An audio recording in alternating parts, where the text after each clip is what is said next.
Come on, buddy. Hey guys, Anna here with our baby girl Onyx.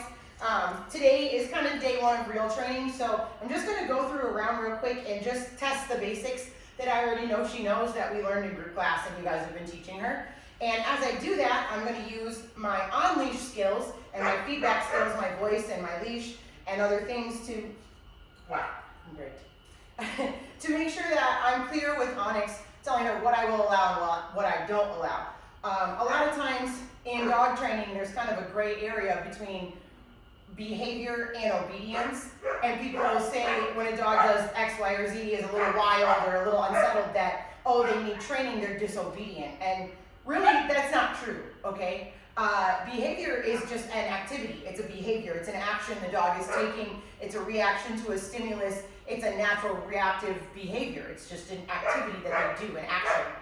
And obedience is a task, a given task, and the ability to complete that task in a timely manner once it's given, okay? So it's a different mindset, and you can use obedience commands to replace behavior to then ultimately build a dog that is what we call trained, okay? That's a lot of things I just said, so I'm gonna kind of try to break that down. So in essence, like a dog that's jumping, right? A jumping dog. I can't teach a dog to not jump. Jumping is a behavior. It's something that dogs do. They jump, right?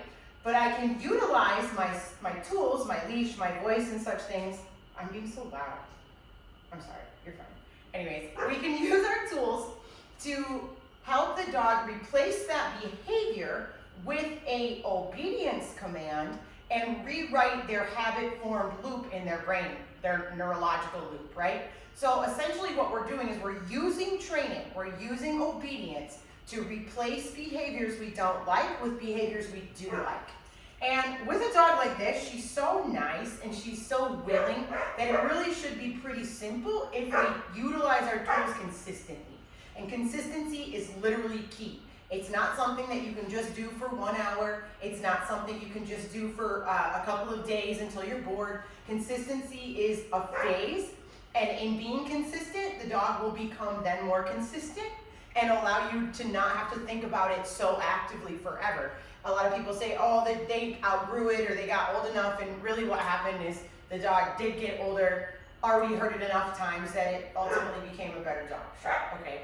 But with a dog like this, a nice, willing, biddable, active dog, we have to utilize our training and our tools for a long time and be consistent about it, because there's a lot of things we can teach this dog. She's a super sponge.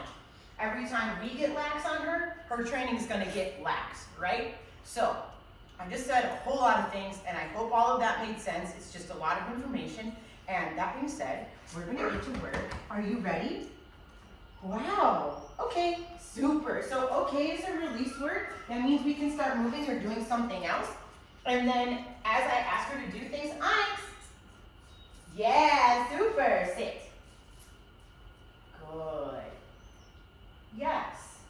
So right there, she was really excited. She loves food, so she started offering me behaviors. What I mean by that is, sit. Good. Like she was doing right there. She gets so excited that she might get something that instead of listening to the thing I said, she's willing to guess and give you everything, and maybe one of those will be right. Okay. I don't want her to do that. I want her to calm her brain and just think about what I said. Sit. Yes. Good. Sit. And I'm going to allow those little mistakes. Yes. But I'm going to reward the calm behavior. Okay. And I'm going to make sure that I use my release word as soon as I'm done. Onyx, sit. Nope. Sit. Sit. Come on. Come on. Sit. Good. There you go. Nice. So if you watch that interaction right there, okay, all those little movements, those little head ducks, look around, squirm around, squiggle, sit. Those are what we call avoidance behaviors. What that is we're trying to do something to get out of listening or hearing what you're saying. I want to get rid of that. So I'm going to stay calm. Good, sit. There you go. I'm going to just help her through it, and when she does the right thing, I'm going to mark it and pay her and release and try again. Okay. Good job. Good work. Onyx, sit. Yes. Good work, sit. Very good. Nicely done. Nicely done. Good girl. Good girl. Super. Okay, yeah, that's a good girl. That's a good girl. Super nice. Okay. Super. So a couple things happened just there and I was really in the moment. Good sit. Super. So she sat really good. And as a little bit of a bridge and a little practice of impulse control, I went to calmly pet her and tell her how good that was, right? Sit.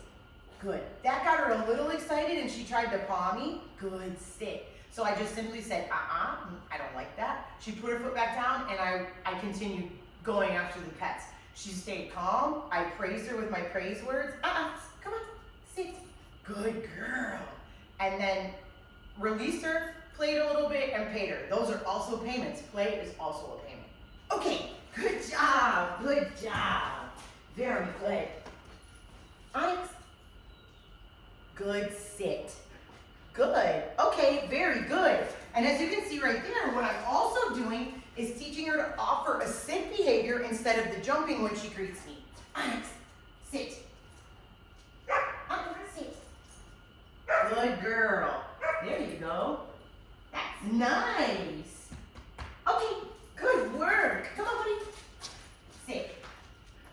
Yes, that's good girl. Good sit. Good girl. Okay, good job. Very good. Onyx, sit.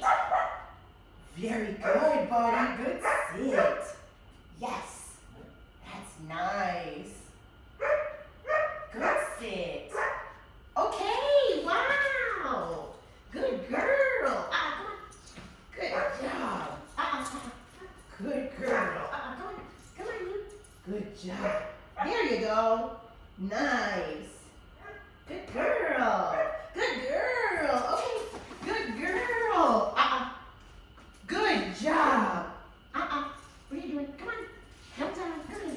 There you go. That's good. Good girl. Good girl. Good job, buddy. That's a good dog. Okay. Good work. Good work. Yeah, good girl. That's good. That's better. Good job. Onyx. Sit. Good sit. Onyx, go flat. Very good. Okay guys, hey. So I just kind of used that moment because there was a lot of good training happening right there. And I showed you a lot of really good examples of clearly using our tools without backing it with any emotion. So a couple times there, like she did a couple little things, jumped on me, got a little wild even when I was petting her. And I just simply used my voice as a verbal, like, hey, don't do that. Or my leash when I needed to back myself up and showed her like, okay, we can play and we can be excited, but you don't have to do these things. As she got a little excited there and got to the end where I got it all freed up, I called for a sit, she gave it to me. I called for her down, her go flat command, and she gave it to me calmly and is able to just like use her little brain. So a lot of information in this video. I kind of just unloaded a bunch of cool stuff on you guys. Please go ahead and watch it a couple times if you want to. And if you have any questions, let me know. Otherwise, we're gonna keep training. I know basically that was a lot of just sit, but I was using the sit as an opportunity to make training and utilize my information and my feedback with her to kind of tighten her up a little bit before we start the e-collar stuff here in a couple days. Cool. I'm gonna stop talking before I come up with another subject, but otherwise, thanks for watching, dudes. We'll see you soon. Okay, baby, come on.